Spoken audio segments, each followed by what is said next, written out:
बिस्मिल्लाहिर्रहमानिर्रहीम।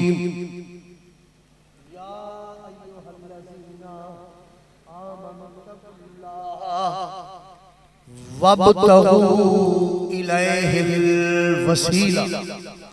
सदक़ल्लाहुल अज़ीम व सदक़ा रसूलुहुन नबियुल करीम। अम्मा बाद, इन्नल्लाहा व मलाइकतहु युसल्लूना या अय्युहल्लज़ीना आमनू सल्लू अलैहि व सल्लिमू तस्लीमा। ज़ौक़ से दुरूद शरीफ पढ़ें। अल्लाहुम्मा सल्लि अला नबियिना हबीबिना शफीना मौलाना मुहम्मदिन व आलिहि व अस्हाबिहि व बारिक व सल्लिम सलातन व सलामन अलैका या सय्यदी या रसूलल्लाह व अला आलिका व अस्हाबिका सय्यदी या नबी अल्लाह। वलियों से निस्बत बड़ी चीज है, खुदा दे ये दौलत बड़ी चीज है। वाजिबुत ताज़ीम, काबिल एहतराम उलमाए किराम, मेरी मुराद हजरत अल्लामा मौलाना आशिक हुसैन सईदी साहब ज़ीदा मजदूह और हजरत मौलाना मोहम्मद कासिम अवैसी साहब बज़्म फैज़ान अवैसिया के आए। अल्लामा मोहम्मद नोमान कादरी अवैसी तशरीफ लाए और हमारे मोहम्मद नोमान अवैसी साहब, अजहर भाई, फहद भाई, मौलाना खुर्शीद अहमद अवैसी, माशाअल्लाह सारे अवैसी इकट्ठे हुए। अवैसियों में बैठ जा, बिलालियों में बैठ जा, तो माशाअल्लाह सारे अल्लाह तबारक तआला ये गुलदस्ता मोहब्बतों का हमेशा सजाई है। तो आज की महफिल शरीफ का जो उन्वान है वो आपके सामने लिखा हुआ है, ताजदार खत्म नबूवत और यौम रज़ा। तो इस उन्वान पर इंशाअल्लाह थोड़ी देर हम गुफ्तगू करेंगे। उलमा के सामने तो ऐसे ही है कि जैसे सूरज निकला हुआ हो, दीवा पता न चले चिराग को बोलते हैं, दिया, ठीक है। तो उलमाए किराम तशरीफ रखते हैं। अल्लाह ताला इनको सलामत रखे, अल्लाह पाक इनको हमेशा अपनी पनाह में रखे। आज मैं पढ़ रहा था हज़रत सैयदना इमाम हसन बसरी रहमतुल्लाह अलैह का एक खूबसूरत कौल। आप फरमाते अगर उलमा इस रूए ज़मीन पर न हो तो लोग दरिंदे बनकर एक दूसरे को फाड़ देते।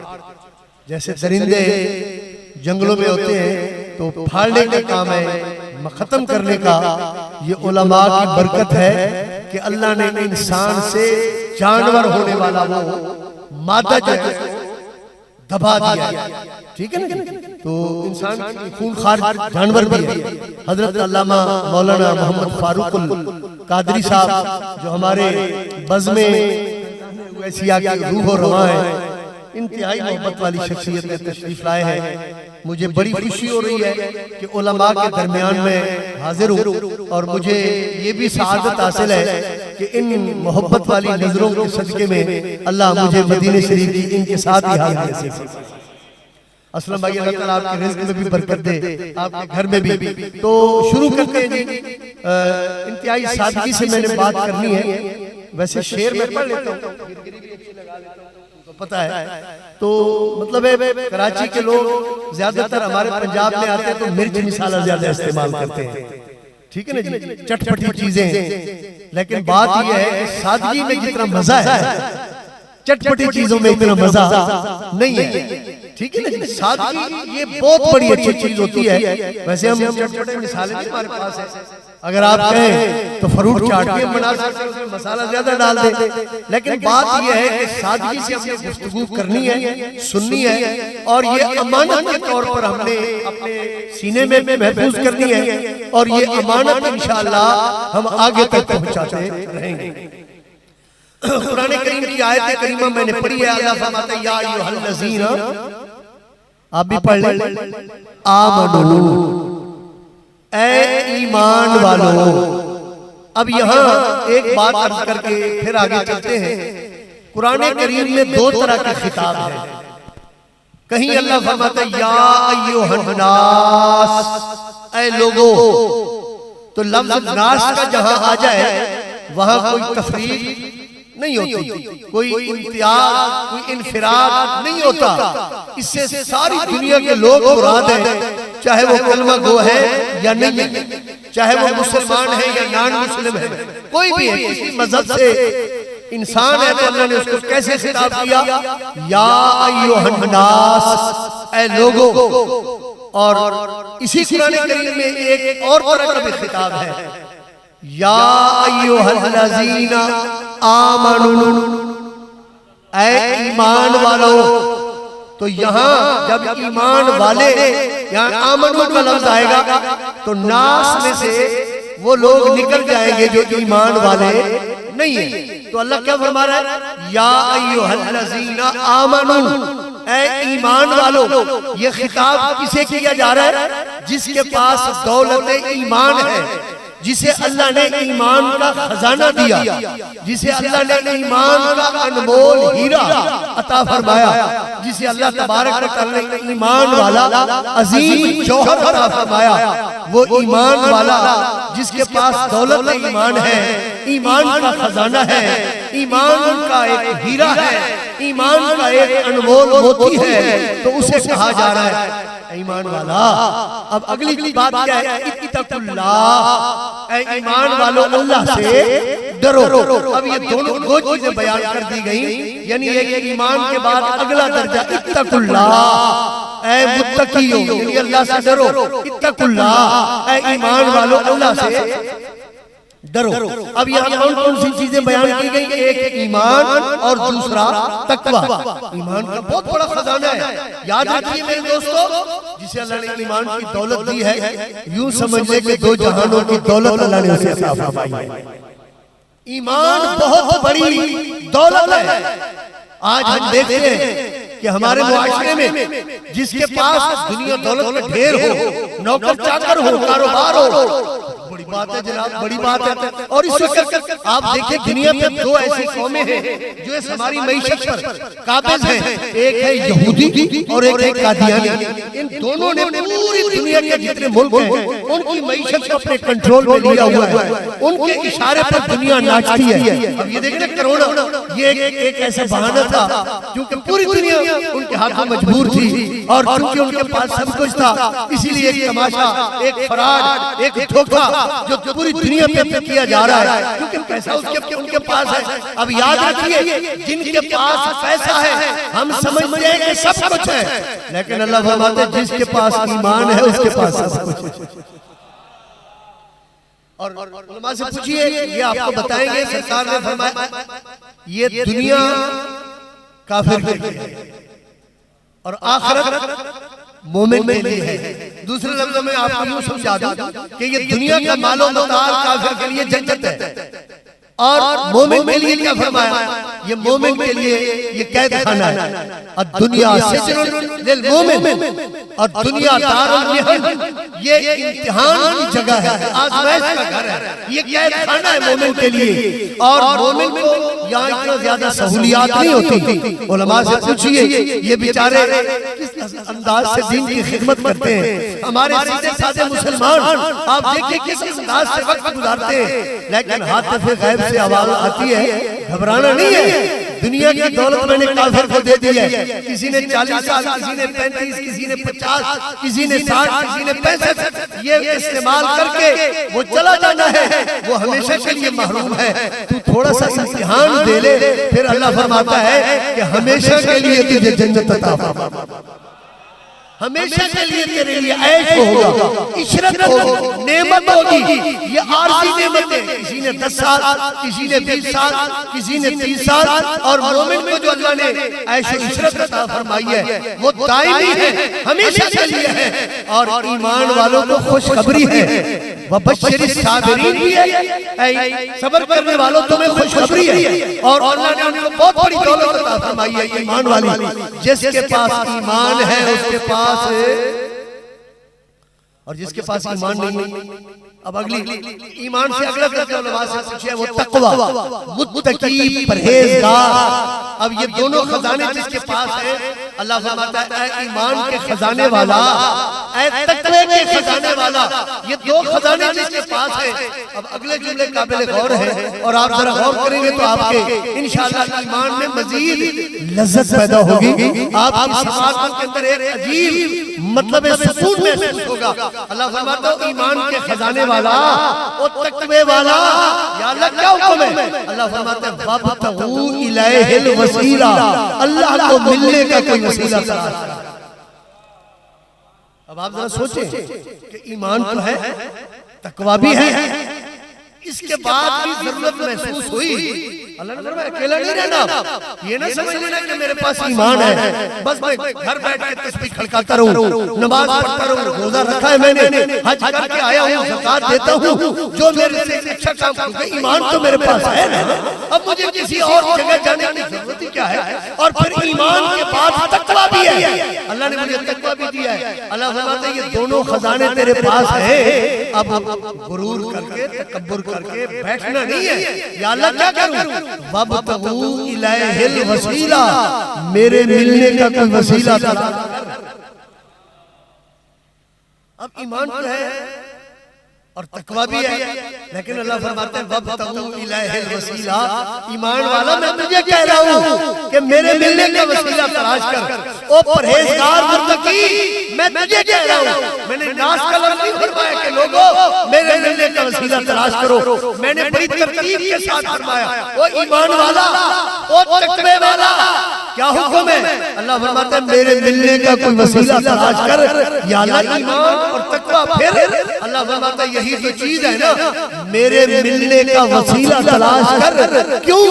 इसलिए कि अल्लाह अल्लाह किए जाने से ना अल्लाह मिले, अल्लाह वाले हैं जो अल्लाह से मिला देते हैं। ईमान वाला और तकवे वाला, ईमान का खजाना तेरे पास है, तकवे की दौलत तुमने अपने पास रखी हुई है। अब ये ना समझ के बस मैं तो बिल्कुल मुकम्मल अकमल कामिल हूं, नहीं, अगर मुझे मिलना है तो कोई वसीला तलाश कर, मेरे मिलने का कोई वसीला तलाश कर। मालूम होता है नमाज, रोजा, हज, ज़कात, सदका, खैरात, इबादत, ये सारी इबादतें एक तरफ, अगर अल्लाह को मिलना है तो वसीला तलाश, अल्लाह को मिलना है तो वसीला। एक जगह मैंने बयान किया अपने इलाके में, तो मुझे बाद में किसी एक साहब ने कहा जी देखिए बात यह है वब्तगू इलैहिल वसीला से मुराद है कि नमाज की कसरत करो, रोजा रखो, हज करो। मैंने कहा चले जी आपकी बात से इत्तेफाक करते हैं। और मैंने कहा ये कहा किसे जा रहा है, किसको कहा जा रहा है? ऐ ईमान वालों। तो आपने कहा कि वब्तगू इलैहिल वसीला के लफ्ज़ से मुराद है नमाज पढ़ो, रोजा रखो, हज करो, ज़कात दो। मैंने कहा आप कहते हैं वसीले से मुराद रोजा, नमाज, हज, ज़कात, सदका, खैरात, ये कहा किसे जा रहा है? ईमान वालों को। मैंने कहा ईमान वाला कौन होता है? जो नमाज न पढ़े, वो नमाज तो पहले बेचारा पढ़ रहा है। अल्लाह तो ईमान वालों को, क्या आपके नजदीक ईमान वाला वो है जो पैसे होते हुए भी हज, ज़कात न दे, नमाज न पढ़े, रोजा न रखे, वो है ईमान वाला? अल्लाह के नजदीक कोई ईमान वाला नहीं है। मैंने कहा वो आमनू के अंदर नमाज भी आ गई है, आमनू के अंदर ज़कात भी आ गई है, आमनू के अंदर हज भी आ गया है। वो हज करने वाला, वो ज़कात देने वाला, वो 5 वक्त नमाज पढ़ने वाला, तहज्जुद की पाबंदी करने वाला, इशराक को अवाबीन में छोड़ने वाला, कुरान करीम की तिलावत बाकायदगी से करने वाला, ये सारी नेकियां करने वालों को अल्लाह फरमा रहा है वब्तगू इलैहिल वसीला, मेरे मिलने का वसीला तलाश कर। ये न कहे मैं नमाज तो पढ़ रहा हूं, रोजा तो मैंने रखा हुआ है, हज मैंने किया हुआ है, अल्लाह अल्लाह किए जाने से ना अल्लाह मिले, अल्लाह वाले हैं जो अल्लाह से। इसीलिए हम अल्लाह वाले के पास, ये नहीं है कि नमाज हम पढ़ रहे हैं, रोजा हम रख रहे हैं, ज़कात हम देते हैं, नहीं। अल्लाह फरमाता है ये सारी चीजें अगर मुझे मिलना है तो फिर कोई वसीला तलाश। तो इसीलिए हम अल्लाह वालों के पास जाते हैं और फिर अल्लाह वालों के पास जाकर हमें अल्लाह ही मिलता है। आज तो हम उसको पीर मानते हैं, ये उस बाबे को हम मानते हैं जो इस बाबे से जाकर हमने इस्तिखारा करवाया और बाबे ने कहा जी आपकी दुकान बंदी हुई, तो हमने बाबे की बात हुई, माशाअल्लाह हमने बाबे की बात को तस्लीम करते हुए हमने कहा जी वो बाबे ने कहा दुकान बंदी हुई, मैंने कहा इस बाबे को दफा करो जिसने हमारी दुकान बंदवा, हमें उस बाबे की जरूरत है जो हमारी दुकान खुलवा दे। बाबे ने कहा जी ये हो जाएगा, बाबे ने कहा जी वो हो जाएगा। बाबा सिर्फ ठगी है, वो सिर्फ मतलब कहते हैं असल बाबा वो है कि जिसके पास जाए खुदा भी मिलाए मुस्तफा भी।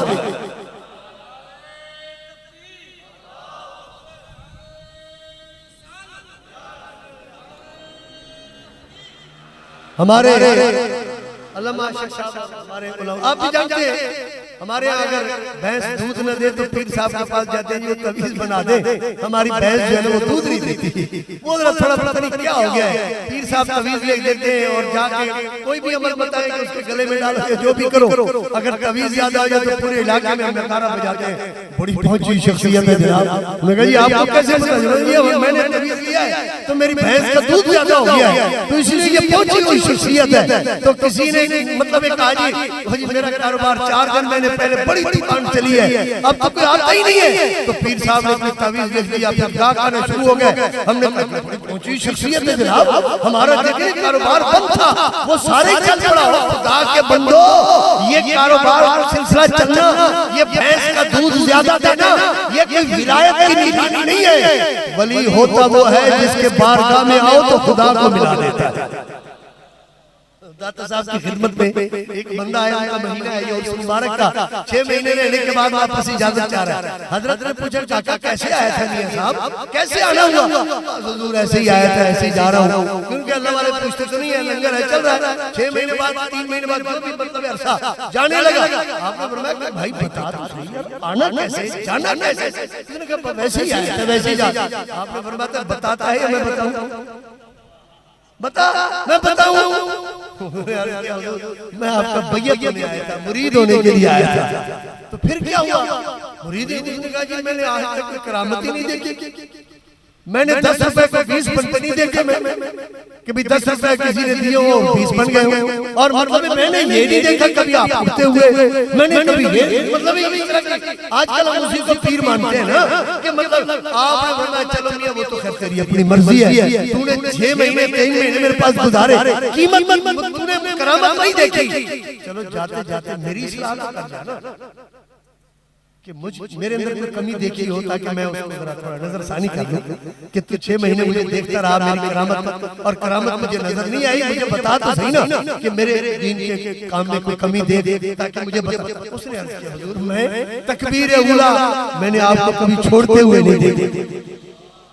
तकबीर उला इमाम साहब जब कहें अल्लाहु अकबर उनकी रे खत्म हो और आपकी अलिफ हो, इसको तकबीर उला कहते हैं। हुजूर मैंने आपको कभी मंजिल छोड़ते नहीं देखा, तहज्जुद नहीं छोड़ी आपने, इशराक अवाबी माशाअल्लाह दीन पर आप पूरे चल रहे हैं, आंखों से आंसू भरा है। फरमाया अल इस्तिकामत खैरुम मिन अल्फिल करामा, वली 1000 करामत दिखाए और कोई एक छोटा सा मुसलमान दीन पर इस्तिकामत रहे। फरमाते 1000 करामत एक पास है पर दीन की इस्तिकामत। असल वली हैं वही जो दीन की खिदमत कर रहे हैं, जो मुस्तफा करीम के मुसल्ले की नौकरी कर रहे हैं। हम तो उन्हें पीर ही नहीं मानते, हम कहते हैं ये तो मौलवी साहब है जनाब, ये तो नमाज पढ़ाने वाले।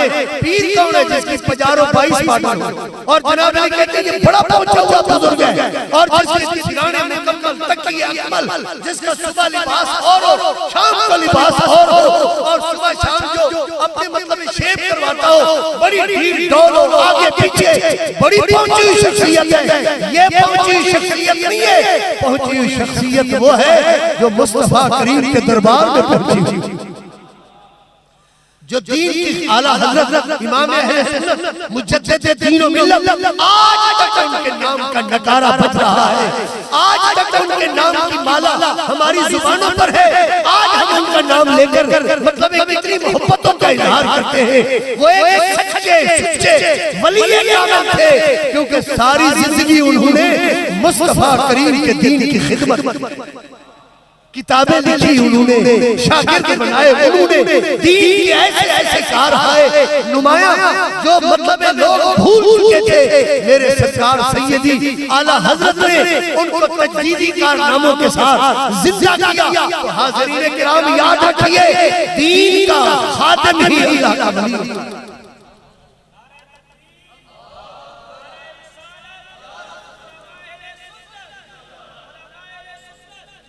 तो आज बज़्म फैज़ाने उवैसिया के हमारे ये जो कारकुन हैं, ये हमारे नौजवान बच्चे माशाल्लाह हर महीने बाकायदगी के साथ ये प्रोग्राम, और मुझे भाई बता रहे थे, मुफ्ती साहब मुझे बता रहे थे कि माशाल्लाह हमारे बज़्म फैज़ाने उवैसिया के ज़ेर एहतमाम 9 साल मुकम्मल हुए हैं। 9 साल। तो आज ये हमने केक नहीं कटवाना आपसे,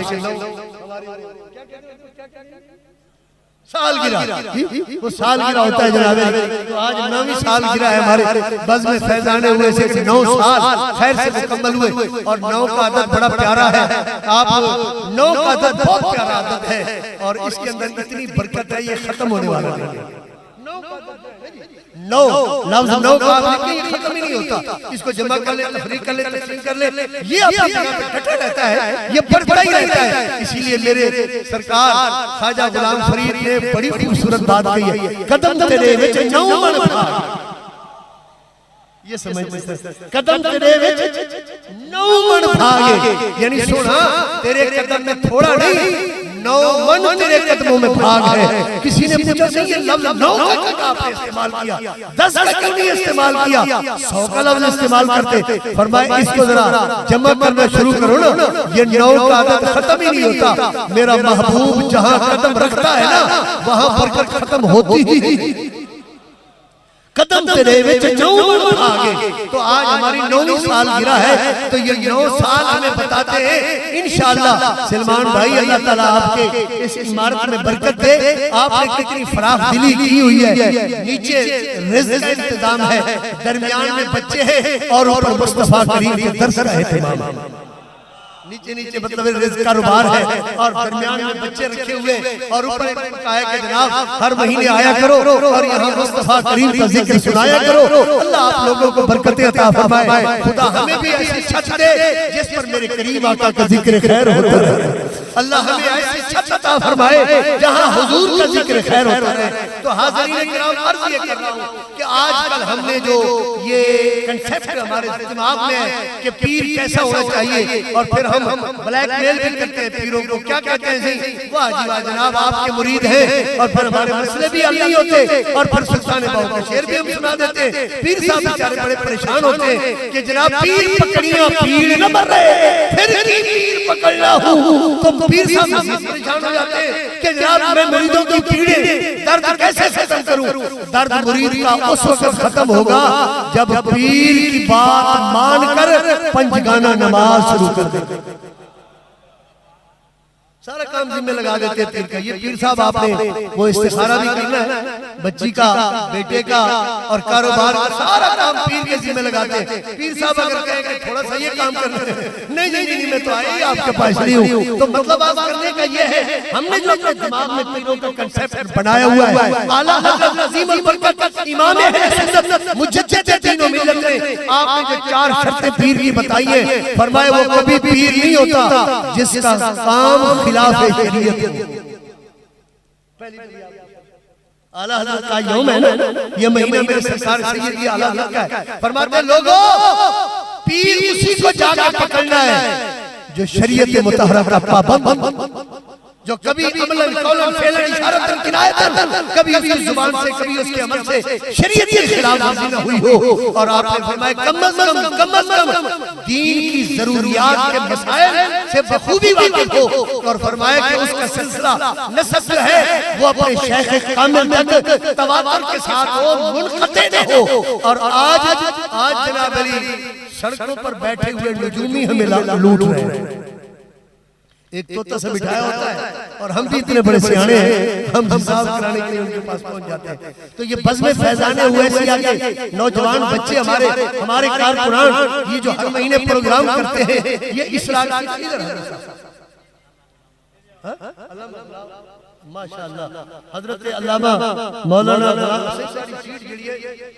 गुलाम अब्बास मेहरी साहब फ्रंट सीटें हमने रखी थी उलमा के लिए, फ्रंट सीटें जहाज जो मदीने शरीफ का ये बज़्म फैज़ान वैसे के तैयार हुआ है जी, ये फ्रंट सीटें थी उलमा की, ताकि जब जहाज चले तो हुजूर खुश हो जाएं कि मेरी उम्मत ने उलमा की कितनी कदर की।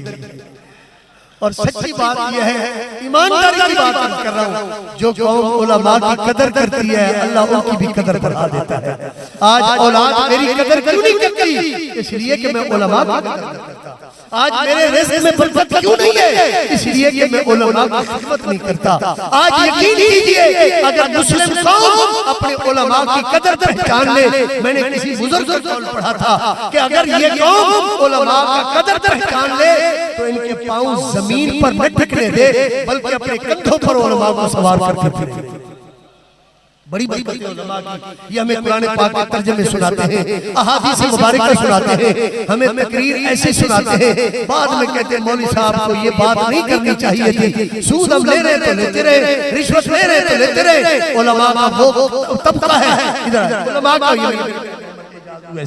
तो उलमा का ये तबका है, हाज़रीन किराम सब कुछ बर्दाश्त कर लेता है, लेकिन हुजूर की शरीयत की कभी भी सौदेबाजी बर्दाश्त नहीं करते उलमा किराम। इसीलिए तनकीद के निशाना बने रहते हैं, हमेशा तनकीद के निशाना होते हैं। अगर ये चुप करके मेरी तरह, आपकी तरह और हमारी तरह ये भी मतलब कहेगी बा मुसलमान अल्लाह अल्लाह बा बरहमन राम राम, ठीक है ना जी, फिर तो काम बन जाए। नहीं, ये वो लोग हैं उलमा किराम जो मिंबरों पे बैठकर मुस्तफा करीम का पैगाम पहुंचाते हैं, ठीक है ना जी, चाहे लोग नाराज हो चाहे खुश हो। और बहुत सारे इमाम साहबानों को जवाब भी दे देती है इंतजामिया कमेटी, क्योंकि बात उन्होंने ऐसी कर दी कि मौलवी साहब आपको ये बात नहीं कर, उन्होंने कहा जी बात अगर मैं नहीं करता क़यामत वाले दिन में मुस्तफा को क्या मुंह दिखाता। आपको इमाम और मिल जाएंगे, मुझे मस्जिद और मिल जाएगी, लेकिन अल्हम्दुलिल्लाह मैं इस बात की सौदाबाजी कभी नहीं करूंगा कि हुजूर का फरमान हो मैं गूंगा शैतान बनकर उसे बचा जाऊं। नहीं नहीं, अल्लाह उलमा किराम को सलामत रखे। सच्ची बात यह है, वक्त के वली हैं वो उलमा जो मुसल्ले और मिहराब पर बैठकर हुजूर के दीन की खिदमत करते हैं। शहंशाह बगदाद सैयदुल औलिया, जिनकी गर्दन, जिनके औलियाए किराम की गर्दनें जिनके कदमों के नीचे है हुजूर शहंशाह बगदाद। आपसे अर्ज किया गया हुजूर बताइए अल्लाह ने आपको इतना बड़ा मर्तबा कैसे दिया? फरमाया दरस्तुल इल्म हत्ता सिर्फ कुतुबन, लोगों मैं दीन पढ़ता पढ़ाता रहा हूं, अल्लाह ने मुझे कुतुबियत का मकाम।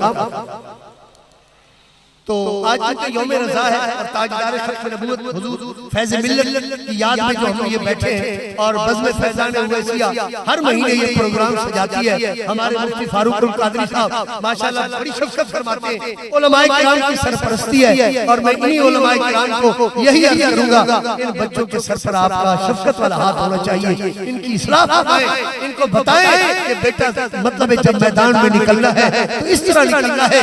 इंशाअल्लाह अज़ीज़ बज़्म फैज़ान उवैसिया का हर रुकन उलमाए किराम के कदमों के साथ कदम मिलाकर चले। तो हाज़रीन किराम मैं अर्ज़ कर रहा हूं वक़्तहू इलाहिल वसीला, अल्लाह के मिलने का वसीला तलाश करें। कौन है अल्लाह के मिलने का वसीला? हमारे ये उलमा हैं, बुजुर्गान दीन हैं, औलियाए कामिलीन हैं, इनका दामन से आप वाबस्ता रहे, इनके साथ आप अपने आप को वाबस्ता रखें, इंशाअल्लाह खुदा करम फरमाएगा। और मैंने हदीस मुबारक में पढ़ा है जिसका खुलासा मैं अर्ज़ कर रहा हूं, जैसे आजकल हमारे शनाख्ती कार्ड बढ़ाने के लिए इलाके काउंसिलर चेयरमैन मतलब उसकी मोहर लगती है ना, तब बाद में हमारा वैलिड होता है, ठीक है ना जी। जब तक इलाके का चेयरमैन या वो यूनियन काउंसिल वाले तस्दीक न करे हमारा शनाख्ती कार्ड नहीं बनता। तस्दीक नहीं है ना, तस्दीक न हो गज़टेड अफसर, ठीक है ना। क़यामत वाले दिन भी अल्लाह का यही मंजर होगा, उलमाए किराम के सिग्नेचर होंगे, अल्लाह जन्नत की टिकटें अता फरमाएगा।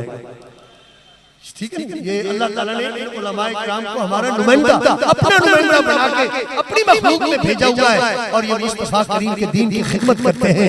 क़यामत वाले दिन देखना लोग सारे तक रहे होंगे अपने अपने इमाम साहबान को, अपने अपने उलमाए किराम को, अपने अपने खतीबों को जिन्होंने दीन की खिदमत की, हुजूर नबी करीम के दीन के साथ वाबस्ता रहे और उम्मत मुस्लिमा को भी इसी मतलब में रास्ते पर उन्होंने लगाया। वब्तगू इलैहिल वसीला, अल्लाह फरमाता है मेरे मिलने का वसीला। सैयदी आला हज़रत, आज चूंकि यौम रज़ा है, सैयदी आला हज़रत इमाम अहले सुन्नत माशाअल्लाह आज तक उनका खूबसूरत नाम हमारे दिलों में चमकता है। यूं तो मैंने हमारे फैज़ मिल्लत से मैंने खुद सुना था, आपने फरमाया देखें आला हज़रत उस वक्त मेरे ख्याल में 100 साल हुए थे। आला हज़रत की मिसाल बड़ी हज़रत साहब की मिसाल 12 साल हो गए हैं, 12 साल बड़े अरसे से। आपने फरमाया देखें आला हज़रत जिस दौर में दुनिया में तशरीफ लाए, 10 साल की उम्र में आपने मसनद तदरीस पर, मसनद इफ्ताह पर आपने जब तशरीफ रखा तो फरमाया बड़े बड़े उलमाए किराम थे हिंदुस्तान में, तोती बोलता था जिनका, बड़े बड़े उलमाए किराम थे। ये नहीं है कि उस वक्त उलमा की कमी थी, हर जिले में, हर इलाके में, हर सूबे में हमारे ये पाक बड़े बड़े उलमा। फरमाया आज सदी बीत चुकी है, उनका नाम नहीं है। फरमाया हम मतलब साहिब मुताले लोग तारीफ पढ़ते हैं, हमें भी उस दौर के हम उलमाए किराम का नाम नहीं मिलता कि किस इलाके में कौन था, लेकिन उलमा में अगर नाम नजर आता है तो उस सदी में आला हज़रत का नाम नजर आता है। तो हमने अर्ज़ किया हुजूर उसकी वजह क्या है? फरमाया आला हज़रत ने किसी की तरफ नहीं देखा, कौन खुश है कौन मेरे ऊपर नाराज है, उन्होंने कलम उठाया हुजूर के रोज़े की तरफ देखकर वो काम करते रहे। किसी ने तारीफ की तो बिस्मिल्लाह, किसी ने तनकीद कर दी तो बिस्मिल्लाह, आपने इधर उधर नहीं देखा, आपने इधर अब्दुल समद देख ले, हमने पहचान लिया। ठीक है ना, आ जाए आ जाए, रात में आपको देखते रहा लेकिन आप नजर ही नहीं। उवैसियों के काफिले में इतनी गुंजाइश है जहाज में कि माशाल्लाह भर भी जाए, पूरा कराची भी आ जाए, उवैसियों का जहाज फिर भी जगह उसके अंदर गुंजाइश है। हैदराबाद वालों पंजाब वालों को बुला लेंगे, बेड़ा मोहम्मद वाला लैंदा पे अफ्तारियां, ओए जिसने मदीने जाना कर लो तो अभी करोना शरोना नहीं, इंशाअल्लाह जल्दी जाएंगे मदीना शरीफ। वब्तगू इलैहिल वसीला, अल्लाह के मिलने तक वसीला तलाश करें। आला हज़रत अज़ीम अल बरकत इमाम अहले सुन्नत, मैं फैज़ मिल्लत की बात कर रहा था तो हमने हुजूर उसकी वजह क्या है? उस वक्त बड़े बड़े उलमाए किराम थे, आला हज़रत के दौर में बड़े बड़े उलमाए किराम थे जिनके नाम पर तोती बोलता था हिंदुस्तान में और जिनके नाम का सिक्का चलता था, लेकिन आज उनका नाम लेने वाला कोई नहीं है। फरमाया आला हज़रत को अल्लाह ताला ने इसलिए ये एजाज़ फरमाया, अल्लाह ने इसलिए उनको ये मर्तबा अता फरमाया कि उन्होंने तारीफ की परवाह नहीं की कि कौन तारीफ कर रहा है, उन्होंने तनकीद की तरफ नहीं देखा, ऐतरे उतर देखन नानू सीधा देख मदीने।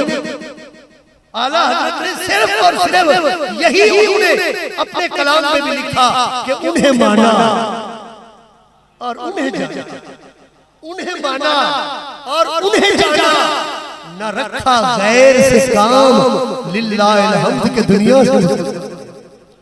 और सच्ची बात यह है जो उलमाए किराम इसी नजरिए पर, जो उलमाए किराम इसी जगह पर, इसी तरीके पर जिंदगी गुजारते हैं, तनकीद का निशाना भी बनते हैं, तीर और तलवार की बारिश भी होती है और लोगों की जुबानें भी खुलती हैं, लेकिन उनका मत्थे नजर ये होता है कि मेरा सब कुछ गुंबद ख़ज़रा कल भी था। मुझे अच्छे तरीके से याद है, खुर्शीद भाई शायद आपको भी याद होगा, हजरत साहब ने एक किताब लिखी थी, उसका नाम था बेअमल पीर और जाहिल मुरीद। बेअमल पीर और जाहिल मुरीद, आपने किसी पीर का नाम नहीं लिखा और आपने खुद फरमाया करते थे, फरमाते थे मैंने किसी के नाम की तनकीद नहीं की, नाम लेकर। मुझे याद है कि एक बंदे ने भेजा आपके पास कि हजरत साहब आप वीडियो के मुतालिक आपका क्या कहना है, फोटोबाजी। तो आपने जवाब फरमाया कि मेरे नजदीक ठीक नहीं है, न बनवाता हूं और न ही हुक्म देता हूं, ये ठीक नहीं, हराम। तो फिर उसने सवाल लिखा कि हजरत दावत इस्लामी के मुतालिक आपका क्या ख्याल है। उन्होंने ये सिलसिला फरमाया मुझसे दावत इस्लामी के खिलाफ बात करवाना चाहते हो या मसला, फरमाया मुझसे दावत इस्लामी के खिलाफ बात करवाना चाहते हो या मसला पूछना चाहते हो। मसला मैंने बता दिया कि खिलाफ वर्जी कर रहा है, उससे जाकर पूछो कि ये क्यों कर रहा है। हमारा काम मसला बताना है, हमारा काम मिंबर पर बैठ के किसी की तनकीद करना नहीं है कि फलां क्यों कर रहा है, फलां क्यों कर रहा है। उस तरफ तो देखो, अपनी तरफ देखो कि मैं क्या कर रहा हूँ। आप अपने हिस्से का काम करो ना, आप दूसरे की तरफ देखो, ये नहीं कर रहा जी, वो ये नहीं कर रहा जी, वो ये नहीं कर रहा। तू क्या कर रहा है, तू अपनी बात तो बता ना, तूने क्या किया है। इस वक्त अपने एहतिसाब की जरूरत है, इब्दा बिनफ्से का। हुजूर सरकार फरमाते हैं सल्लल्लाहु अलैहि वसल्लम, फरमाते अपने आप से शुरू करो ना, अपने आप। दूसरे का इंतजार कर रहे हो, वो करेगा तो मैं करूंगा, नहीं, अपने आप से जो लोग शुरू करते हैं वो मंजिल मकसूद तक पहुंच जाते हैं। और मैं बहुत कर रहा था बेअमली और जाहिल मली, तो किताब बड़ी चली उस वक्त ना हमारे इलाके में पीरों ने, मैं नाम नहीं लेता, मैं भी नहीं लेता, उन्होंने कहा जी वैसे साहब को हमने बुलाना ही नहीं, अपने प्रोग्राम में नहीं बुलाना। और बाकायदा उन्होंने मतलब एक करारदाद मंजूर की कि इनको नहीं बुलाने देंगे, इस तरह की किताबें लिखते हैं। आपने फरमाया कि ये ना इल्म ना इरफान ना हदीस ना कुरान ते पिछू जो बड़ा खानदान है, मतलब इल्म भी नहीं है, इरफान भी नहीं है, क्या है। ऐसे दादा से बड़े पीर थे, दादा बड़े पीर थे, इनके अब्बा जी बड़े पीर थे, इनके परदादा बड़े पीर थे। तो इसलिए न इल्म न इरफान न हदीस न कुरान, पिछू जो बड़ा खानदान है आप पीर। आपने ये सारी चीजें लेके तो उन्होंने कहा जी हम बुलाएंगे नहीं। हमने फरमाया तुम बुलाओ या न बुलाओ, अल्हम्दुलिल्लाह मदीने वाला तो हर महीने बुला लेता है। ठीक है ना। तो आज हुजूर फैज़ मिल्लत का नाम कितने सीनों में चमकता है। वो 10 साल हो गए, आज मेरी पहचान भी उन्हीं के नाम से है। आज जो आए मुझे नहीं देखने आए, आज फैज़ मिल्लत के एक बेटे को देखने के लिए आए। ये जो लोग इखलास के साथ काम करके जाते हैं, यकीन कीजिए दुनिया पे रहे चाहे कब्र के अंदर हो चाहे कब्र के बाहर हो, अल्लाह ताला उनका नाम हमेशा चमकता रहता है, हमेशा चमक। गुज़िश्ता दिनों की बात है, मदीने शरीफ में बैठे थे तो बहुत सारे लोग कहने लगे जी हज़रत साहब को हमने देखा नहीं, उनका फोटो उनकी तस्वीर। अच्छा, मुझे बड़ी हैरत हुई। मैंने कहा हम तो एक तकरीर करने जाते हैं, 10 हम अपनी पिक्स बनवाते हैं, फिर अपने व्हाट्सएप पे भेजते हैं, फेसबुक पे भेजते हैं, पता नहीं कितनी मुसीबतें हैं जिन पर हम भेजते हैं ताकि लोग भले भले जनाब है जी ढाई ढाई के बाद ना खैर पर छोटी सी मजमा होता है, लेकिन तस्वीर ऐसी बना के भेजते हैं जनाब हजारों के मजमे में आप तकरीर कर रहे थे। हाँ जनाब, पूरा कराची उड़ाता है मुझे देखने के लिए, मेरा बयान सुनने के लिए, यानी अपनी टीम टाप बनाने के लिए पता नहीं क्या क्या करते हैं। लेकिन हुजूर फैज़ मिल्लत आप जहां भी तकरीर पे जाते थे ये कैमरे लगे होते थे, फरमाया इनको बंद करो, क़यामत वाले दिन मेरा ये कपड़ा होगा, तुम्हारा गिरबान होगा, मैं अल्लाह की बारगाह में कहूंगा या अल्लाह मैंने नहीं बनवाई। मैंने कहा हम तस्वीरें बनाकर इतने मशहूर नहीं हुए, वो बगैर तस्वीर के आज पता नहीं कितने दिलों में जिंदा है, कितने लोग उनका नाम लेकर आज भी मतलब सुकून हासिल करते हैं, उनका सिर्फ नाम का विर्द करते हैं, अल्लाह उनको सुकून अता फरमाता है। क्यों? उनकी जिंदगी का मकसद ये था कि उन्हें माना और उन्हें जाना, न रखा गैर से काम, लिल्लाहिल हम्द की दुनिया से मुसलमान है। आप हजरात से भी मेरी गुजारिश है, आप अपने तौर पर काम करें, ये न देखें कि फलां क्या कर रहा है जी, फलां क्या कर रहा है जी, ये क्या कर रहा है जी, वो क्या कर रहा है जी। भाई आप बताओ आप क्या कर रहे हैं, आप क्या कर रहे हैं। आशिक भाई हजरत मुझे याद है बहावलपुर से हम जाते थे बहावल नगर की तरफ, बहावलपुर से बहावल नगर की तरफ एक ब्रांच लाइन निकलती है झांगिया से, ठीक है ना। वहाँ एक मतलब अक्सर मैंने देखा होता था चटाई बिछाकर ना एक बंदा बच्चों को कुरान पाक पढ़ा रहा था, 4 आदमी 2 आदमी 2 बच्चे 3 बच्चे। एक दिन हजरत साहब वहाँ से गुजरे तो पीछे से पता नहीं मुझे याद नहीं बंदा कौन था, अब मुझे ये याद नहीं। उसने अर्ज की हुजूर पता नहीं कैसा बंदा है, देखिए चटाई पर बिठा के बच्चों को इतना अरसा हो गया इसने कमरा भी नहीं बनवाया, मकान भी नहीं बनवाया।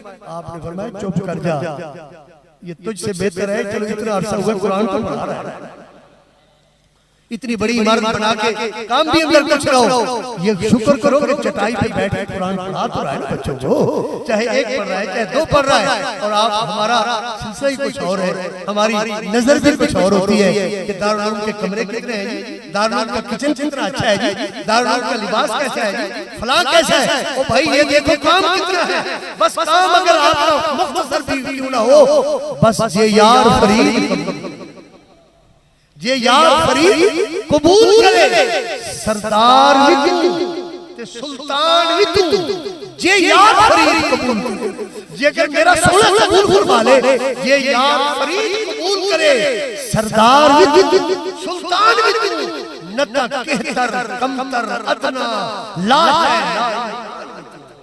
आज तो तेरे जुब्बा और दस्तार है, आज तेरे आगे पीछे प्रोटोकॉल की गाड़ियां लगी हुई है, लेकिन देख तो सही कि उस बारगाह में तेरी कबूलियत है। अगर कबूलियत है फिर सरदार भी तू, सुल्तान भी तू। अगर उस दरबार में कबूलियत नहीं है तो फिर ये भीड़ दौड़, ये फात, ये चंदन की है। और उसके बाद नाम लेने वाला कोई नहीं होगा जिन्होंने सादगी के साथ, मोहब्बत के साथ मेरे सरकार के दीन की खिदमत की। यकीन कीजिए आज ज़ेरे ज़मीन वो आराम कर रहे हैं, हजारों लोग उनका नाम लेकर दिल में सुकून हासिल करते हैं।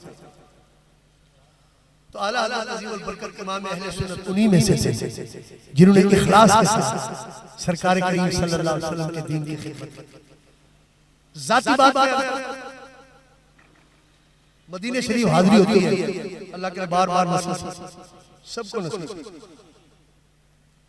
मैंने प्रैक्टिकली तौर पर उलमाए किराम से अर्ज़ कर रहा हूं आपको भी, मवाज़ के सामने एक अजीब सा मंजर होता है, और जब एक गुनहगार उम्मती बाबु सलाम से दाखिल होता है तो उसे सब कुछ भूल जाता है। वो कभी अपने पाँव को देखता है, कभी अपने जिस्म को देखता है, कभी मस्जिद नबी शरीफ की उन पहाड़ों को देखता है। मैंने बहुत सारे लोगों को बेखुदी के आलम में देखा और वो अपने आप से पूछते हैं क्या वाकई में आ गया, क्या मैं आ गया, मुझ जैसा गुनहगार बदकार सियाहकार मैं आ गया। वो अपने आप से सवाल करता है, मुझ गुनहगार सा इंसान मदीने में रहे, मुझ गुनहगार सा इंसान मदीने में रहे और बन के सरकार का मेहमान। ठीक मवाज के सामने बहुत सारे लोग बड़ी बेखुदी के साथ जाते हैं और माजरत के साथ मैं अर्ज करूं, अल्लाह आप सबको ले जाए।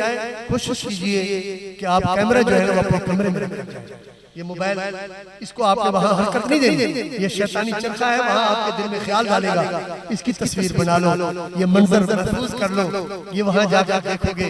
नहीं नहीं, मैंने बहुत सारे दोस्तों को मना किया, भाई जिस वक्त बारगाह रिसालत में आया करो तो उस वक्त इस मोबाइल को कमरे में रखकर आया करो। इसके अंदर एक ऐसा पुर्जा भी लगा हुआ है, आपके जेब में होगा ना वो वैसे आपको थोड़ा सा हिलाएगा कि जरा मुझे निकाल ले और मुझे मतलब ना मैं भी तेरा मंजर ये इसको छुपा के जाया करे, कहीं ऐसा ना हो कि सारा सफर बेकार हो जाए। ठीक है, मैंने मुआज़ा के सामने ज़ाती तौर पर जब भी गया आला हज़रत अज़ीमुल बरकत का लिखा कलाम मुस्तफ़ा जाने रहमत पे लाखों सलाम अल्लाह माशिक साहब और दीगर उलमाए किराम, मैं जितनी बार भी गया या तो कोई आगे बंदा खड़ा है या पीछे खड़ा है या दरमियान में कोई ना कोई बंदा, जब भी मेरी हाजिरी हुई है कोई ना कोई बंदा मुझे मिला है जो हुजूर की बारगाह में ये सलाम का नजराना पेश कर रहा है। और मैंने दिल में सोचा कि वाह इमाम अहमद रजा, तेरी बारगाह रिसालत में कितनी कुर्बत है, हुजूर ने तुझे कितना पसंद फरमाया है। बरेली की जमीन पर सो रहा है, वहाँ मतलब मज़े से सरकार के दीदार के ले रहा है, लेकिन बारगाह रिसालत में तेरा लिखा कलाम इतना महबूब मकबूल है कि हुजूर बड़ा पसंद फरमाते हैं कि जब वहाँ कोई बंदा खड़े होकर अर्ज़ करता है मुस्तफ़ा जाने रहमत पे लाखों सलाम, शम्ए बज़्मे हिदायत पे लाखों सलाम, ये मेरे करीम सरकार का बड़ा मकबूल तरीन महबूब तरीन लिखा हुआ कलाम है। मुझे एक शख्स ने वहाँ बताया कि कसीदा बुर्दा शरीफ को हुजूर बड़ा पसंद फरमाते हैं, और वहीं बैठे हुए एक अरबी ने मुझे बताया कि अरबी का कसीदा बुर्दा शरीफ हुजूर की बारगाह में बड़ा पसंद है और उर्दू में लिखा हुआ सलाम रज़ा हुजूर को बड़ा पसंद है। आला हज़रत ने माशाल्लाह बहुत काम किया और आज उन्हीं के काम की बरकत है कि आज हम सुन्नी कहलाने के हकदार हैं। ठीक है। और अब ताजदार नबूवत के हवाले से मेरे ख्याल में बहुत सारी बातें हुई हैं और मैं भी एक मोहब्बत की बात जरूर अर्ज करूंगा, इसलिए इस वक्त जो मैंने देखा है, आपने भी ऑब्जर्व किया होगा, आपने भी जरा थोड़ी सी मेहनत की होगी, आपकी आंखों ने भी इस बात को महसूस किया होगा कि इस वक्त जो कादियानी मिर्जाई